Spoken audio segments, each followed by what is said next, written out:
Today, the 60-day Memorandum of Understanding between the United States and Iran expires, and Fox News spoke with the president early this morning to get his thinking on what comes next. The president told Fox News that Iran should put up the white flag of surrender, and he went on to say, "I have no time schedule. I'm not in a hurry." The president talking broadly about the back-channel negotiations that are taking place and confirming to Fox that there is a back channel directly between Washington and top IRGC officials in Tehran, the first public confirmation of such a channel.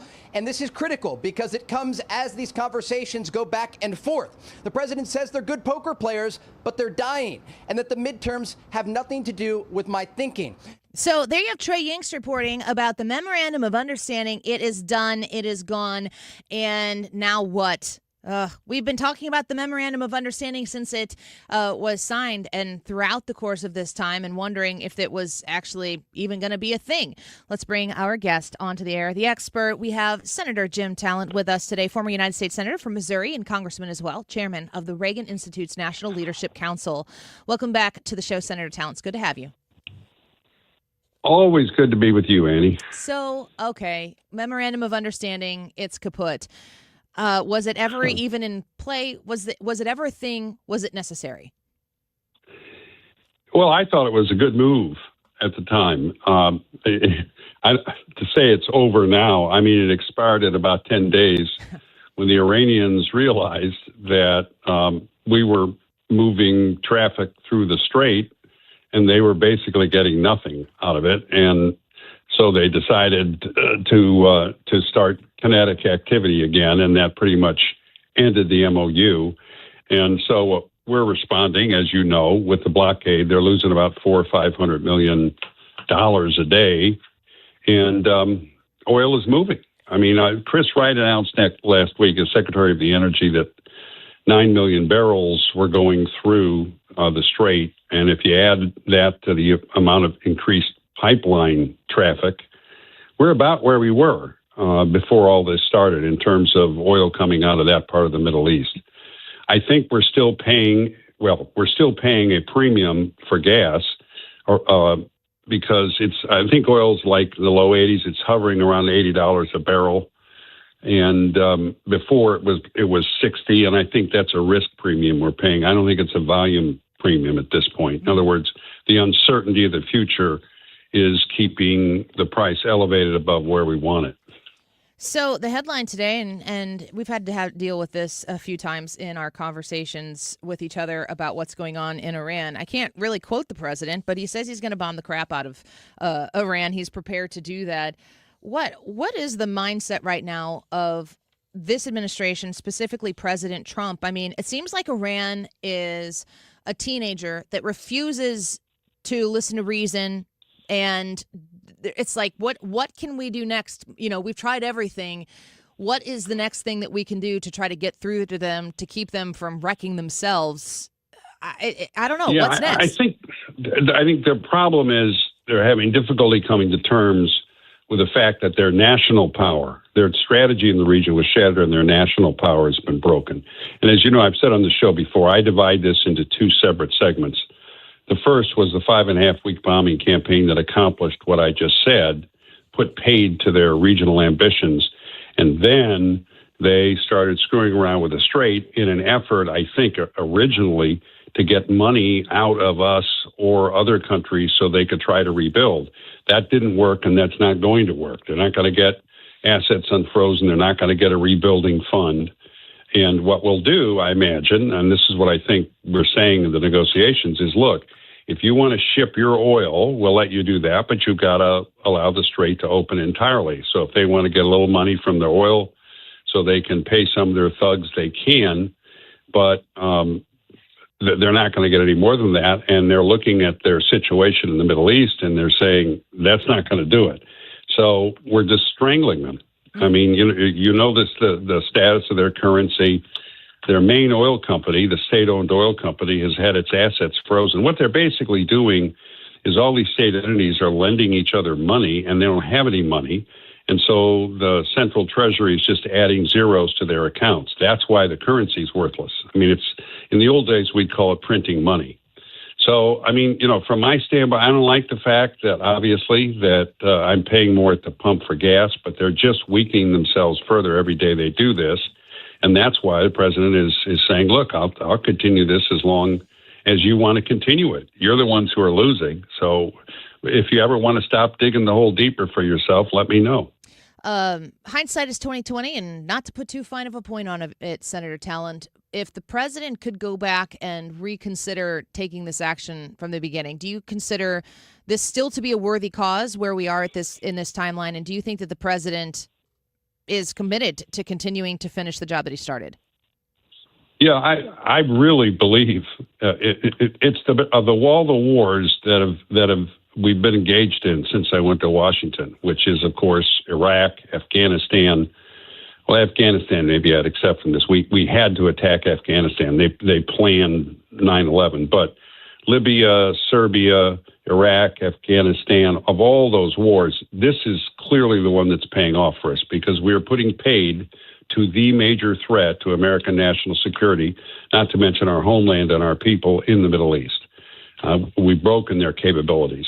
So now we're having to deal with the Strait. Well, I think I've said this in the show before. It's an argument. You can say it's an argument against the war. It's also an argument for the war, because if this is what they're willing to do when they're weak, what would they have been willing to do if they continue to get stronger? I mean, the reality is this is a regime that wants to kill us. I mean, they're absolutely open about that. The only reason they haven't hurt us more in the last 47 years is they haven't had the power to do it, and it was necessary to break their capabilities. Well, I think what the president, I mean, if he could go back and do anything different, and I don't know that there's anything he could have done in this term, and the last term he tried, we need a bigger Navy. People are complaining about the long tour of the Lincoln, and we need better anti-drone technology. This is the chink that we've seen is our ground-based defense against short-range drones. Everything else has been a complete success militarily. So the good news is we're investing money, and this is, I think, going to expedite efforts along those lines, and we absolutely have to do it. We got to get ready for drone warfare. I mean, it's the wave of the future.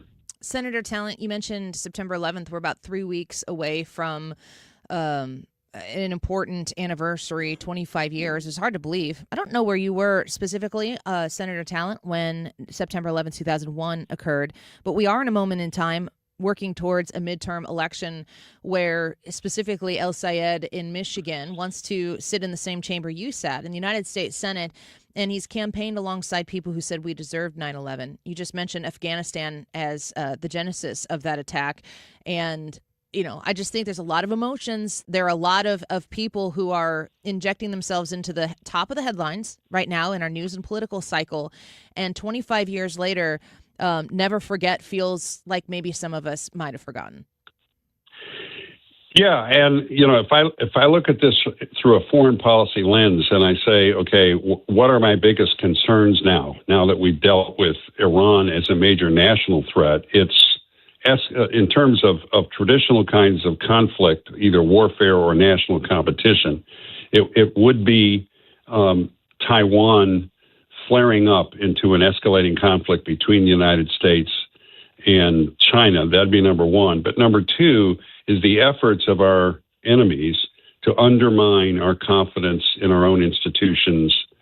And I think you're seeing this in races like this one in Michigan. Now, I'm not saying that El Sayed is like a foreign agent or anything like that, but there is no question that aggressors, to include China, Russia, and others, are engaged in forms of hybrid warfare designed to undermine our confidence and the confidence of our allies in our own institutions and traditions and history and culture. The vice president's spoken about this with regard to Europe.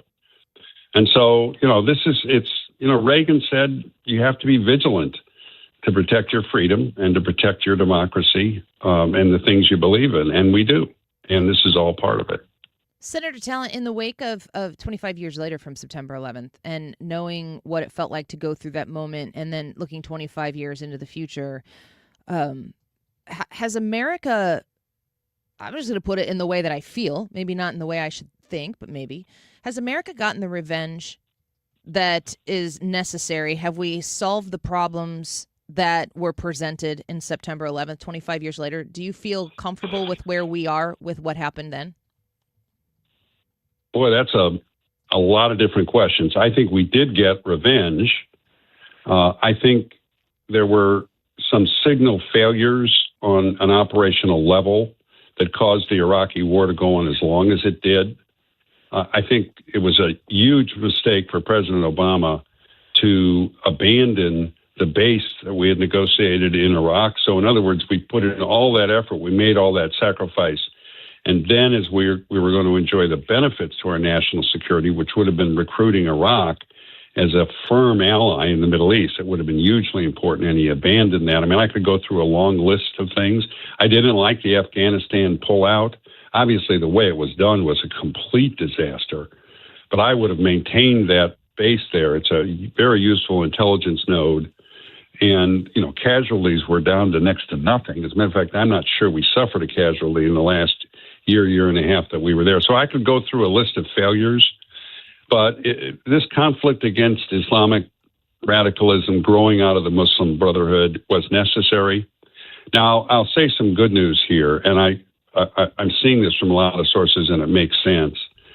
I think we might be looking at a day when this wave of radicalism recedes in the Muslim world, because it's failed. I mean, the object of it was to say, okay, if we'll just enforce rigorous Sharia law and just had never-ending jihad against the West, Islam will recover its past glory. Well, it hasn't. And the biggest proponents of this, for example, Iran, they've reduced their country. I mean, they've just crippled their own country.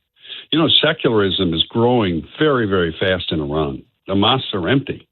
And I'm not saying, I don't want to disrespect, my Muslim constituents who are, honorable people. I'm not against the religion. But I think it's this disaffection with this radicalism. So, it's a civilizational struggle. We had to engage in it.